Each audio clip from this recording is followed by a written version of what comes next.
How to Write a Tax-Efficient Will by Deborah Bowers. Chapter 2. Roles People Play. Everyone mentioned in your will has a role to play. It is important that you gain an understanding of those roles as you may be drafting your own will. Understanding who is doing what also demystifies the choppy waters of will writing.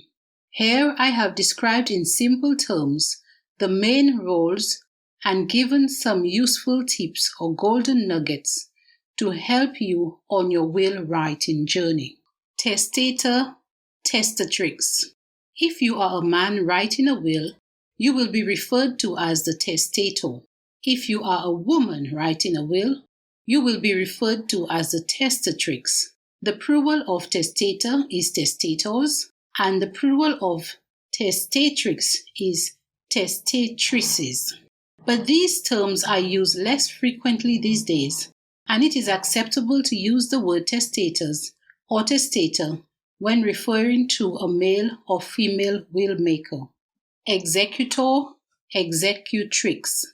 As the will is intended to come into effect upon death, it is important that you appoint persons to administer your estate or property after you are gone, in accordance with the intentions you have expressed in your will. If you were to appoint one person to carry out this role, they would be referred to as the executor, if that person was a male, and executrix, if that person was a female. If two or more persons are appointed to carry out that role, they are referred to in the plural as executors. The executor is responsible for doing all the legwork of identifying and gathering together your assets and liabilities, disposing of your corpse, organizing the funeral, and ensuring that your will is probated. This is an important role. If you intend to appoint two persons in this role to act together, assure yourself beforehand that they can get along. Choose people who are accustomed to taking responsibility and avoid all procrastinators.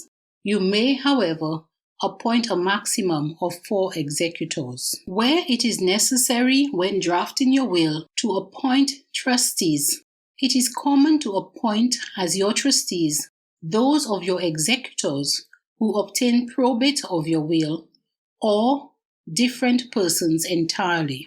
Here is a little tip. It is best to appoint 2 persons who will hold each other accountable where you have made several distributions of gifts in your will to various persons.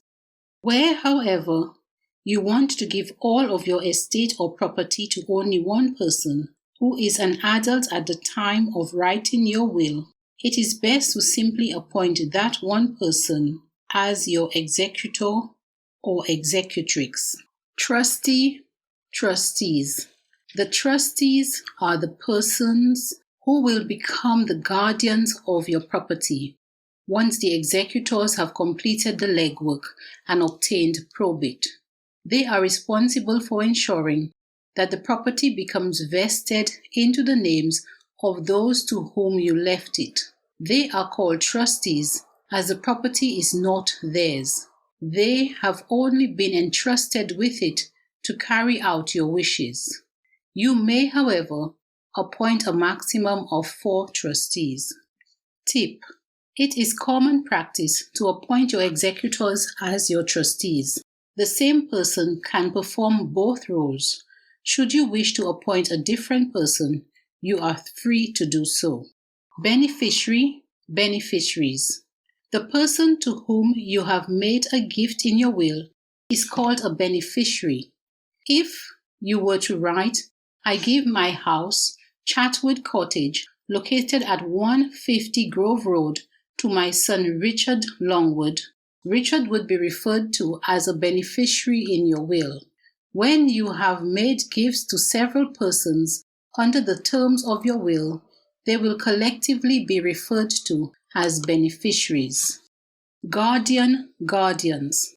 A guardian is a person who will take on your parental responsibility towards your child Should you pass whilst your child is still a minor, it is important to appoint guardians if you have minor children at the time of writing your will. Remember that married parents have joint parental responsibility. In the case of single parents, where the other biological parent is not known or recorded on the birth certificate, the single parent will have parental responsibility. Where the child has lived with a single parent, but the other parent is known and recorded on the birth certificate, that other parent will need to be consulted as to whether they wish to take on parental responsibility. They may decline the responsibility, but would have the right of first refusal unless they have been proven unfit or were currently unable to take on the role due to being incarcerated, for example. However, by appointing a guardian, you are able to identify who you would like to give parental responsibility over your child or children. Choose someone loved by the children and who will treat them as their own. Remember that the initial funds to care for the children will come from your estate, but should your estate run out of funds, the guardian will be left to bear the financial responsibility. You may appoint 2 or more persons as guardians of the children, but there are some very important things you need to remember when appointing guardians. Tip: the children will only be able to live at one location. So if you were to appoint Tom Jones, who lives at 86 Grove Road, and Tracy Chapman, who lives at 97 Watford Manor, to look after the children, a decision will need to be made as to where the children will live. It would be best to select the guardians within a priority order. This means that you may select Tom Jones, who lives at 86 Grove Road, as the first guardian, and should he be unwilling or unable to act, you would then select Tracy Chapman, who lives at 97 Watford Manor, as guardian. Here is a further tip. When choosing a couple to act as guardians, you may name both as joint guardians of the children, as they live at the same address. But do seriously consider which one of them you would like the children to live with in the unlikely event of a divorce. You can then simply name that person as guardian, as the child or children will be placed to live with that person. It matters not if the other partner is also present. Marriages can be so unpredictable these days, but do satisfy yourself that the current partner of the person who you have appointed as guardian would be happy to raise the children and would welcome them into their home. Here are a few further tips. People often wonder whether or not the guardian will need to provide for the child or children that you have left in their care. The straight answer is yes, but the money to provide for the child or children will come from your estate or property. For example, if the guardian lives in a 1-bedroom cottage and you have left 5 children to be cared for with a 12-bedroom house for the benefit of the children, then the guardian may relocate to the home which you have left behind to live in with the children and provide or supervise their care. The best interest of the children is what matters at all times. Also, as another tip, ask your proposed guardian whether or not he or she would be willing to undertake the responsibility before you make an appointment. Make no assumptions. Also, if you plan to choose a guardian who is older than you by a generation, be sure to choose a second option should the first option predecease you or be unwilling or unable to act. Tip: unless a contrary intention is expressed, be sure to appoint a new guardian under your new will or make an appointment in a separate document. Let us now look at the terms assets, property. People often wonder what is meant by their estate because as far as they are concerned, they do not own a country farm or any great portfolio of assets. When discussing successions, wills, and probate, we describe all that you own as your estate. This means if all you own is the shirt on your back, that is your estate. There may be others who own houses, cars, household items, jewelry, Bitcoin, copyrights, gold bars, shares, and that will be their estate. There are a few important steps you should take before you start writing your will. Firstly, you should have a clear idea as to who you want to appoint as your executor and be able to state their name, address, and relationship to you. Likewise, be clear as to who you want to appoint as guardian or guardians. If you have minor children for whom you would like to put in place guardianship, be ready to give their names, their proper names and addresses, and their relationship to you. You will also want to consider your worth. This means your assets and liabilities. Do you own those assets outrightly, or do you own them with someone else? If you own them with someone else, how do you own them? Is it as joint tenants or tenants in common? The way in which you own property will have a major impact on how you can dispose of it. So this is a must know. If you have forgotten what the terms joint tenants and tenants in common means, refresh your understanding below and the impact. Joint tenants. The concept of jointly held property is puzzling to many. This is because the nature of the joint ownership has different legal implications. It is important that you understand how you hold property jointly with another and the legal implications of the manner of your joint ownership. When a person says that they own property with another as joint tenants, what they are saying is that all the owners own all of the property, and should one of the owners die, the whole of the property automatically becomes owned by the survivor. If, for example, you own a piece of land or a home as joint tenants with your partner, it means both of you own the whole, and should one of you die, the whole becomes owned by the survivor. This is really critical to understand. To find out how you own or hold property, it is important that you check the deeds or the title documents to the property. You will be sure to find it in there. You will not be free to dispose of your share as you see fit until you have served a notice of severance on the other party. Tenants in common. On the other hand, where property is held jointly as tenants in common, it means that you own it in shares, and you are free to dispose of your share as you see fit. For example, friends Tom and John agree to purchase a house as tenants in common. If they both chip in and contribute 50% of the price, they are likely to own the property 50-50. Tom may want to get out of the deal in time, perhaps because he has now fallen out of friendship with John, or he needs to travel abroad. Tom would be within his right to sell his share of the property to Anna.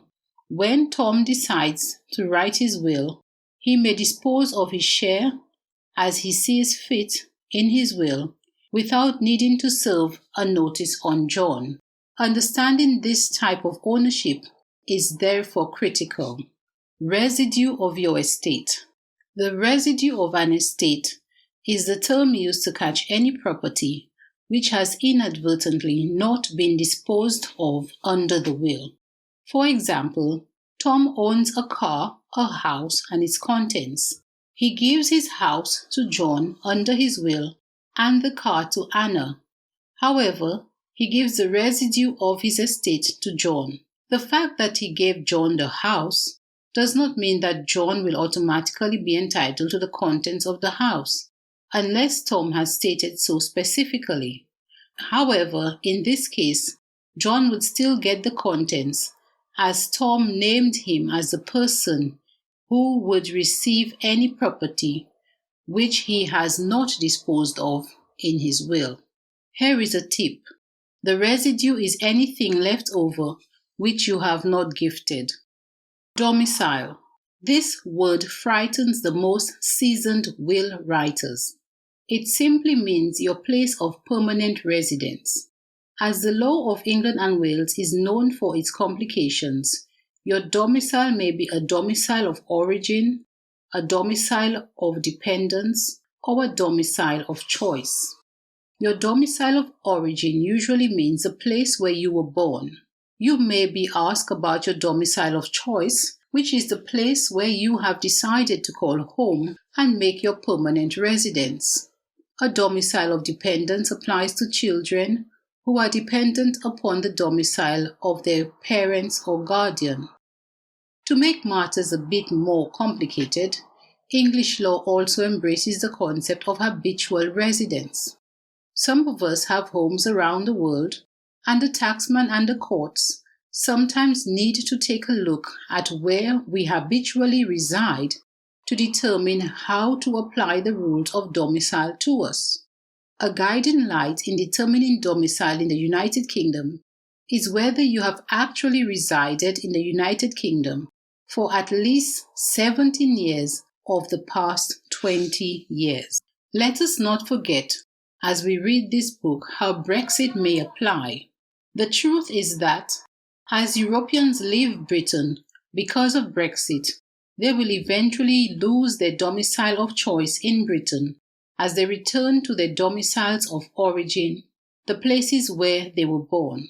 Europeans who leave Britain to return to their places of birth will lose Britain as their domicile of choice if they reside out of the United Kingdom for 4 tax years out of the last 20. We shall consider the impact, if any, of Brexit as we endeavour to write a tax-efficient will. What if scenarios? When writing your will, think within the context of what if. For example, John is 25 years old and has decided to write his will as he is embarking on global travel for 3 years with Tom. He hopes to return, but his mom is worried and has advised him to write his will just in case before he leaves. John wishes to give all his property to his mom should anything happen to him. His mom is now 60 years old.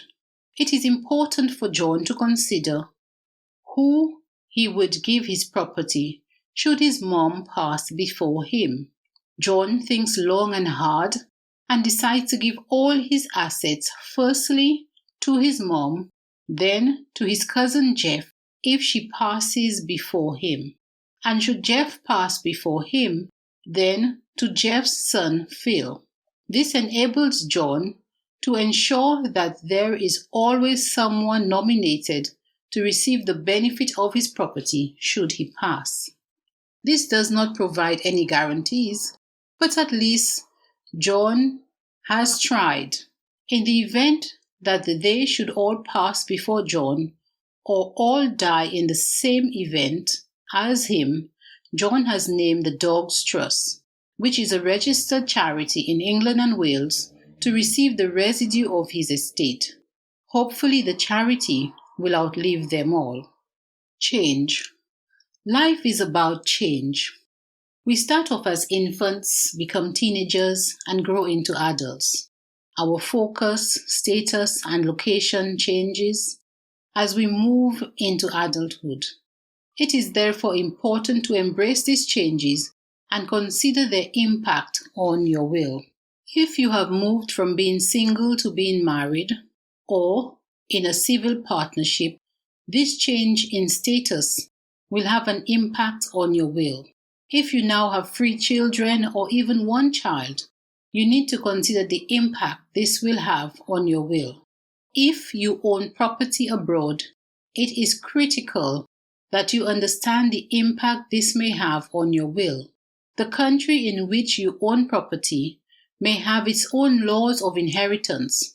For example, you may be obliged to leave some property to your siblings. It is important that you consider all of these things based on your circumstances. Here is a tip. Think ahead, expect the best, and plan for the worst. In this book, we shall examine the journey of Jane Doe, who we will first join while she is working at a local supermarket, but will experience her changing circumstances, which will require changes to her will. Her will is drafted as she goes through life. We shall also discuss the impact of each change on her life and what she needs to consider as her life progresses.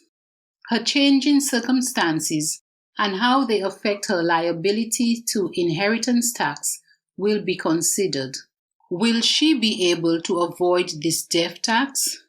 If yes, what will she do to ensure that the taxman does not catch her out? It is always a good idea to identify before writing your will the people you may wish to appoint as actors in your will and identify possible replacements should they pass before you. This gives your will some future-proofing. In order to assist you to do just that, I have provided a form in Appendix 2, which will help you to focus your mind on the people you need to consider appointing in your will. You will need to be able to give their names, addresses, and relationship to you.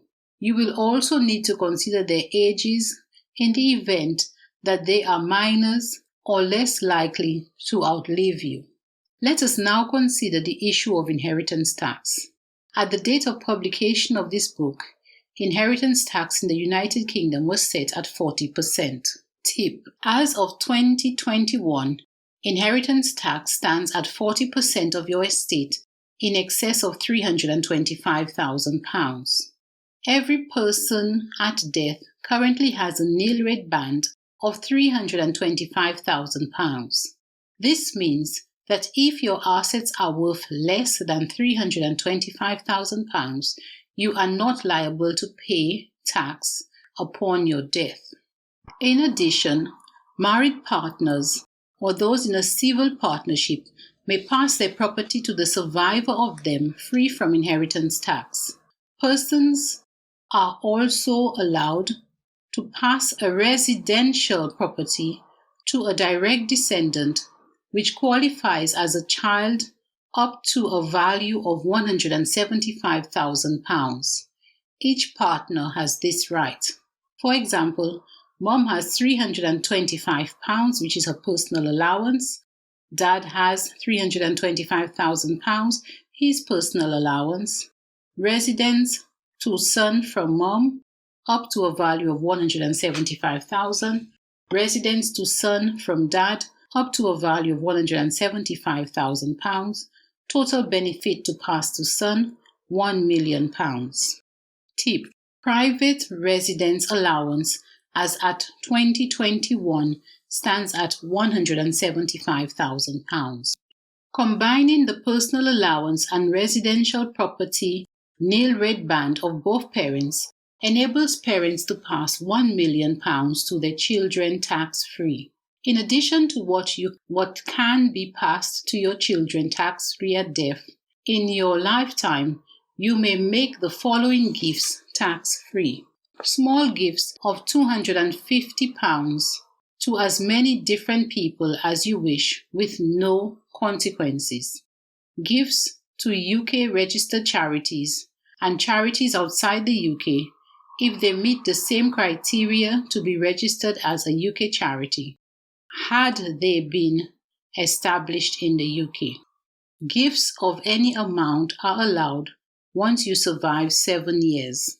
A gift of £300,000 to the same person in a tax year a gift of £3,000 to one person in a tax year. Gifts in consideration of marriage: from parents £5,000, from grandparents £250,000, from the marrying parties to each other £2,500 either way, from other relatives £1,000. This list is not finite, but any more exceptions would be delving too deeply for the purposes of this book.